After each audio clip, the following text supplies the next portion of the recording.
Sir, I would like to know, as you know, the cases of the dehydration related problems are increasing day by day, and IMD has also issued a red alert. So what are the precautionary measures? How people can protect themselves from this heat? So as the IMD has given the red alert, especially the vulnerable populations, they are the one who work day in and day out in the field, number one. Number two, vulnerable population means the elderly population, the kids who are playing outside, the elderly population, and they are get exposed, and especially if they are having some certain underlying disease, comorbidities, they are the one who get under the circumstances of the heat stroke or heat exhaustion. So as we divide the complications of the heat waves, which is going all over the India, it's divided into three parts. We say heat cramps, which is one of the first and initial manifestation. Patient feel that something is going on in the form of cramps, muscle aches, but still it can be fully reversible easily with the hydration.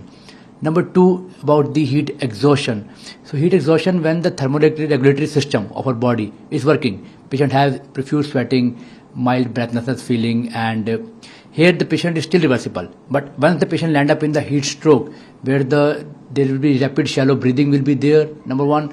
Number two, patient will have the loss of or failure of the thermoregulatory system. In that particular condition, patient can have the neurological damage also. So these are the three initial complications which we see, and ultimately if the patient is elderly or dehydrated, we can have the consequences. Sir, have you seen such patients during these days because the temperature is rising?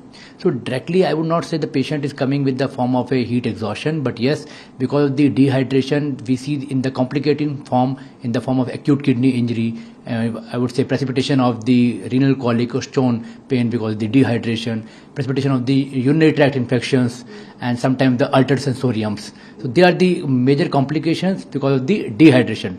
Directly, if we talk about the heat stroke or in the form of neurological damage, they don't come to us immediately. Sir, what are the preventive measures? Preventive measures, as I mentioned, the hydration is the key player, number one. Avoid going in the scorching heat between 10 a.m. to 4 p.m. if possible. If you have to go, take some rest in the shelter somewhere else in frequent hours. Keep yourself with the good meals. After every few hours, take a good amount of diet so that you can avoid the syncope attack. And also you can wear the cotton wool or lighted clothes so that your body should remain cool. And especially if you want to work outside in the field, you should be having the good amount of liquids every few hourly. Yes. Sir, जैसे कि आप देख सकते हैं तापमान लगातार बढ़ रहा है, लू शुरू हो चुकी है, ऐसे में लोगों को डिहाइड्रेशन कई तरह की समस्याएं हो जाती हैं, तो अपनी सेहत का इस दौरान किस तरह से ख्याल रखा जाए?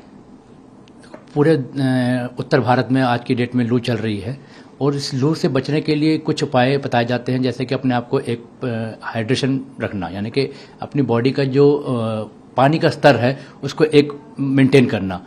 उसके लिए आपको फ्रीक्वेंट कहते हैं ORS या आपका नींबू पानी, नमक वाला पानी, ये फ्रीक्वेंट आवर्स पे लेना पड़ता है, ठीक है, ताकि आपको डिहाइड्रेशन ना हो. डिहाइड्रेशन होते ही आपके बॉडी के ऑर्गन्स डिसफंक्शन होना स्टार्ट हो जाते हैं, पहली चीज़. दूसरी चीज़, अगर आपको सुबह 10 से लेकर 4 बजे तक जब तापमान सबसे ज़्यादा होता है 48 डिग्री या 39 डिग्री, उस टाइम आप कोशिश करिए कि अपने घर पे रहिए या फिर अपने ऑफिस के अंदर रहिए ताकि आपका बाहर एक्सपोजर कम से कम हो.